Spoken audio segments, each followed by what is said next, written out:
Carla, anak, saan ka pumunta? Matagal na kitang hinahanap.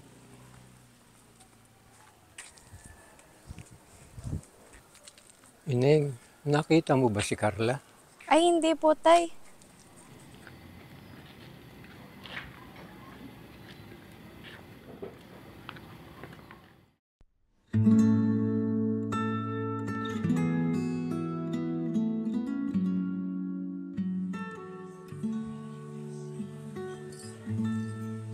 Anak, tama na nga yung cellphone. Patulungan mo nga ako dito. Nay naman, ano namang tulong gagawin ko kanina pa tayo walang customer. Matuma lang ngayon. Basta alisin mo lang yung mga kalat dito para maging presentable naman tayo. Ilang araw na rin tayong walang customer, Nay, no? Kasi naman, bakit ba tinubuan ng food court yan sa may munisipyo? Naubos tuloy lahat ng suki natin. Ano ka ba, nak? Huwag kang ma-stress dyan. Makakabawi din tayo. Paano tayo babawi, Nay? Baka maubos pati pang puhunan mo niyan. May awa ang Diyos.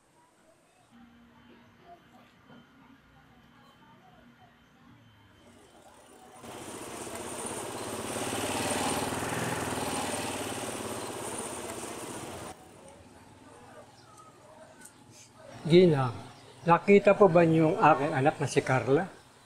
Ilang araw ko na pong hinahanap. Di po ba siya nagagawi dito? Naku, tay.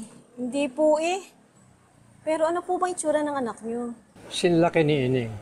Nag-aalaala na nga ako. Gusto ko nang makita ang anak. Nay, baka patulan mo pa yan, ha?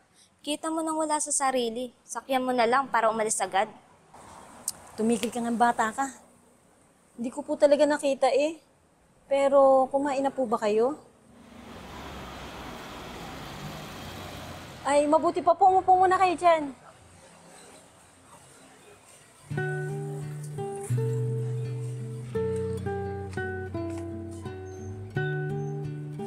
Ano pong pangalan niyo?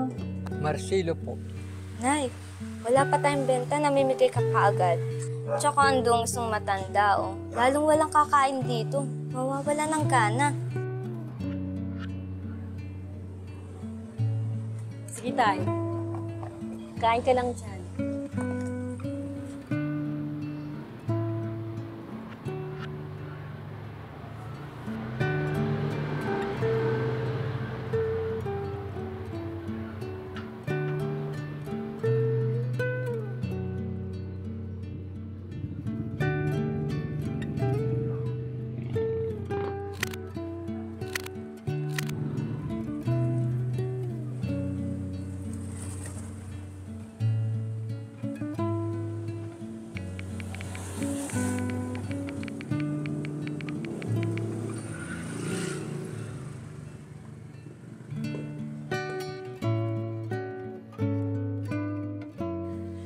Ginang, tutuloy na po ako.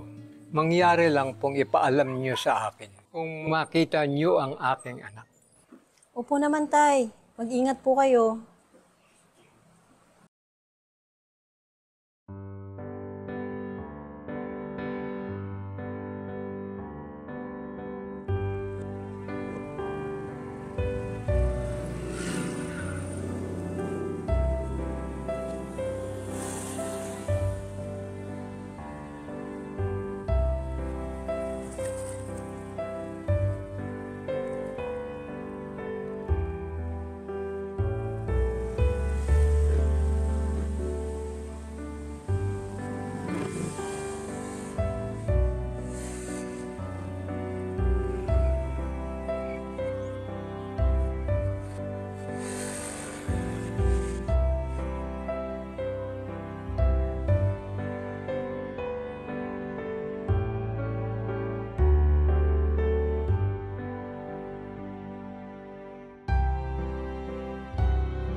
Nay naman kasi, palagi mong pinamimigay ng libre yung mga paninda natin.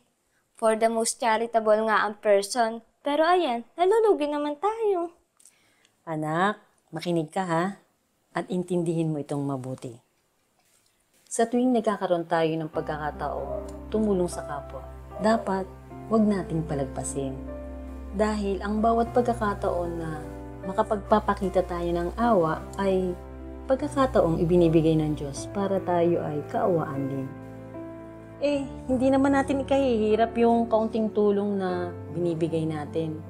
Talaga lang may iba-ibang dahilan kung bakit humina ang benta natin itong mga nakarang araw. Pero the fact na nakapagbibigay pa rin tayo, maswerte pa rin tayo. Kasi tayo yung meron. Bagaman hindi material na bagay ang inaasahan nating kapalit. Pero alam ko na, hindi tayo pababayaan ng Diyos. Ano man ang mangyari, nagkakalakip naman yan. Kaya, tandaan mo, kung gusto nating kaawaan tayo, dapat matuto tayong maawa. Guys, okay Nay. Sabi mo di na ako papalag.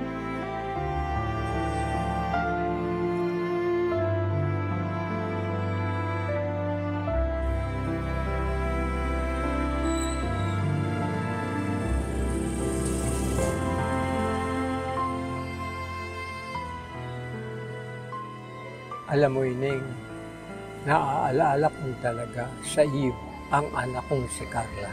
Kung makikita ko lamang siyang muli, di ko na hahayaang mawala pa. Okay lang po yan, Lo. Sige po, kain ka lang po dyan.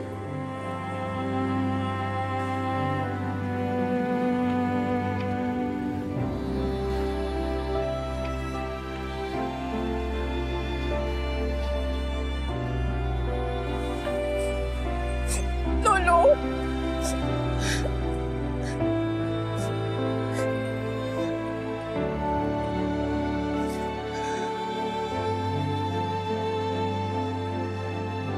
Miss, kilala niyo po si tatay?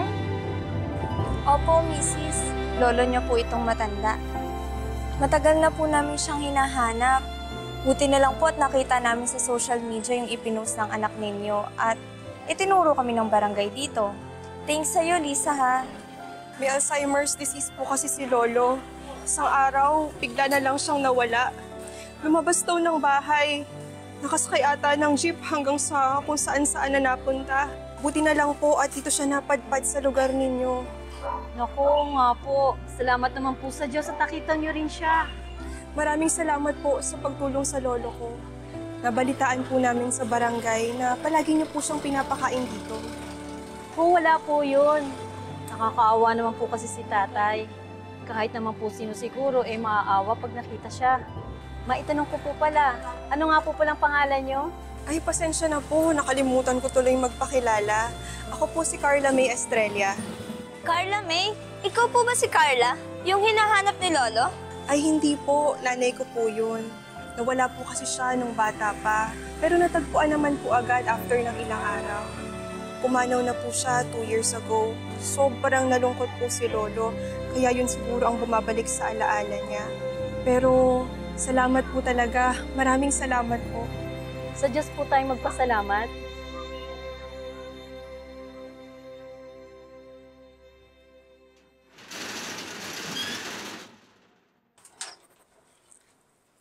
Nay, tumal na naman ang customer ngayon, no? Ayos lang yun, nak. Hi, Lisa! Good evening po, Nay Feli. Uy, Miss Carla, kumusta na? Kumusta si lolo mo? Okay naman po. Mas masaya po siya ngayon. Yung masasayang memories po, yung palagi niyang kinikwento. At binabanggit din niya kayo ni Lisa. Sana madalaw niyo po siya minsan. Salamat naman sa Diyos. Opo, pero maiba po ako. Gusto ko lang po sanang ipaalam sa inyo na may pwesto na po kayo sa may food court sa may munisipyo. Kung gusto niyo pong magtinda doon. Nagkataon po kasing kaibigan ko yung may-ari at pwede daw po siyang maglaan ng pwesto para sa inyo.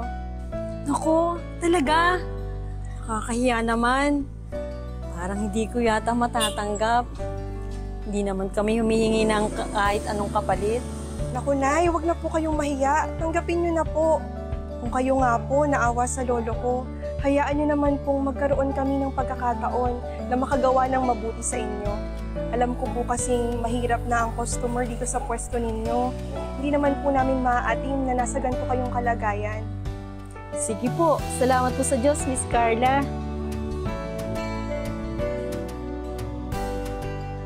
At huwag tayong mga pagod sa paggawa ng mabuti, sapagkat sa kapanahunan ay magsisipag-ani tayo kung hindi tayo manghihimagot. Kaya nga, samantalang tayo may pagkakataon, ay magsigawa tayo ng mabuti sa lahat at lalong-lalo na sa mga kasangbahay sa pananampalataya. Galacia 6:9-10